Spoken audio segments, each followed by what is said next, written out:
ఈరోజు కేటీఆర్ ఇంకా అహంకారం దూరతోటి గౌరవ ముఖ్యమంత్రి రేవంత్ రెడ్డి మీద అనుచిత వ్యాఖ్యలు చేస్తున్నటువంటి కేటీఆర్ కు బుద్ధి జ్ఞానం ఇంకా కూడా లేదు. అధికారం పోయిందనే అక్కస్తోటి లుచ్చ పనులు చేసి మిగతా వాళ్ళను అనవసరంగా గౌరవ ముఖ్యమంత్రి రేవంత్ రెడ్డి మీద నోరు జారే విధంగా మాట్లాడుతున్నాడు.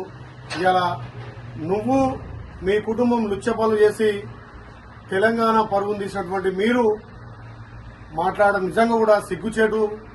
ఒక రకంగా మీ చెల్లె తెలంగాణ పరుగును తాకట్టు పెట్టి జైలుకి వెళ్లిందే కాక ఇవాళ ఈ ఫార్ములా కేసులో 55 కోట్లు విదేశీ కంపెనీలు కట్టుబెట్టి ఎలాంటి అనుమతులు లేకుండా లుచ్చా పనులు చేసింది నువ్వు.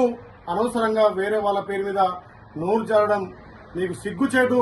ఇకనైనా నీ బుద్ధి మార్చుకో. ఒక నీచపు నికృష్ట పనులు చేసి తెలంగాణ పరుగును తెలంగాణలో భారతదేశంలో కాదు ప్రపంచ దేశాల్లో కూడా పరుగు తీసే విధంగా వ్యవహరించిన నీకు సిగ్గు శరం లేకుండా మాట్లాడుతున్నావు.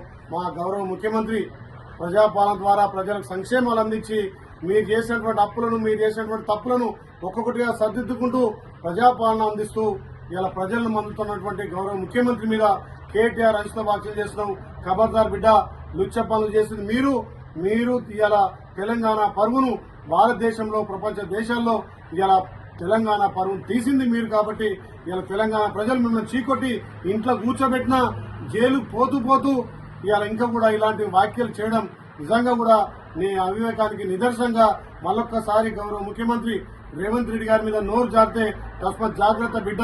ఇప్పటికైనా ఒళ్ళు దగ్గర పెట్టుకుని తప్పకుండా నువ్వు అరెస్ట్ అయ్యేది ఖాయం, నువ్వు జైలు పోయేది ఖాయం. ఇలా మతి భ్రమించి మాట్లాడుతున్నటువంటి కేటీఆర్ కు తెలంగాణ ప్రజలు బుద్ధి చెప్పిరు.